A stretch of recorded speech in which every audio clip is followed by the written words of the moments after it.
ହାଏ ଜୟ ଜଗନ୍ନାଥ। ମୁଁ ରାଜେଶ। ଆଜି 12 ଜାନୁଆରୀ ଶୁକ୍ରବାର 2024। ଆଜିର ମୁଖ୍ୟ ଖବର। ଆସନ୍ତା 17 ତାରିଖରେ ଲୋକାର୍ପଣ ହେବ ଶ୍ରୀମନ୍ଦିର ପରିକ୍ରମା ପ୍ରକଳ୍ପ। ଏହା ପୂର୍ବରୁ ଶ୍ରୀମନ୍ଦିର ପରିଚାଳନା କମିଟି ଗୁରୁତ୍ୱପୂର୍ଣ୍ଣ ବୈଠକ ଅନୁଷ୍ଠିତ ହେବ। ଶ୍ରୀମନ୍ଦିର ପରିକ୍ରମା ପ୍ରକଳ୍ପ ଲୋକାର୍ପଣ ଉତ୍ସବ ପ୍ରସ୍ତୁତି ନେଇ ପୁରୀ ବର୍ଦ୍ଧାନସ୍ଥିତ ନୀଳାଦ୍ରି ବିଜେ ଭକ୍ତ ନିବାସ ଠାରେ ପରିଚାଳନା କମିଟି ଗୁରୁତ୍ୱପୂର୍ଣ୍ଣ ବୈଠକ ଅନୁଷ୍ଠିତ ହୋଇଛି। ବୈଠକରେ ଗଜପତି ମହାରାଜ ଦିବ୍ୟସିଂହ ଦେବ ଅଧ୍ୟକ୍ଷତା କରିଛନ୍ତି। ରାସାୟନିକ ବିପର୍ଯ୍ୟୟ ମୁକାବିଲା ଓ ଏଭଳି ଆପତ୍କାଳୀନ ସ୍ଥିତିରେ ସାମ୍ନା କରିବା ପାଇଁ ପାକ୍ ପ୍ରସ୍ତୁତି ସ୍ୱରୂପ 10 ଜିଲ୍ଲା 28ଟି ଶିଳ୍ପ ଅନୁଷ୍ଠାନ ପାରାଦୀପ ପୋର୍ଟରେ ମକ୍ ଏକ୍ସରସାଇଜ ଅନୁଷ୍ଠିତ ହୋଇଛି।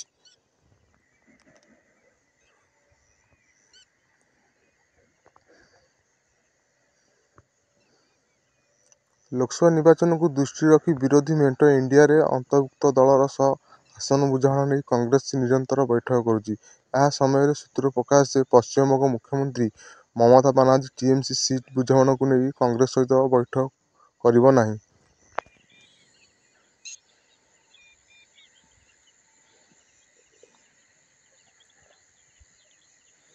ସରକାରୀ କ୍ୱାର୍ଟରରେ ବିଡିଓଙ୍କ ଝୁଲନ୍ତା ମୃତଦେହ ଉଦ୍ଧାର। ବାଲେଶ୍ୱର ଜିଲ୍ଲା ସିମୁଳିଆ ବିଡିଓ ବିଶ୍ୱରଞ୍ଜନ ମହାନ୍ତିଙ୍କ ଝୁଲନ୍ତା ମୃତଦେହ ତାଙ୍କ ସରକାରୀ ବାସଗୃହରୁ ଠାବ କରାଯାଇଛି। ଘଟଣାସ୍ଥଳରେ ପୋଲିସ ପହଞ୍ଚି ଯାଞ୍ଚ ଆରମ୍ଭ କରିଛି। ବର୍ତ୍ତମାନ ପର୍ଯ୍ୟନ୍ତ ମୃତ୍ୟୁର କାରଣ ସ୍ପଷ୍ଟ ହୋଇନାହିଁ। ସେ ଗତ 5-6 ମାସ ହେବ ସିମୁଳିଆ ବିଡିଓ ଭାବେ ଜଏନ୍ କରିଛନ୍ତି। ଅନୁଷ୍ଠିତ ପ୍ରଥମ ଟି20 ଶୁଭମ ଦୁବେଙ୍କ ବିସ୍ଫୋରକ ଶତକ ବଳରେ ଭାରତ 6 ୱିକେଟରେ ଆଫଗାନିସ୍ତାନକୁ ପରାସ୍ତ କରିଛି। ଏଥିସହ 3 ମ୍ୟାଚ୍ ବିଶିଷ୍ଟ ସିରିଜକୁ ଭାରତ 1-0ରେ ଗୁରୁତ୍ୱପୂର୍ଣ୍ଣ ଅଗ୍ରଣୀ ହାସଲ କରିଛି।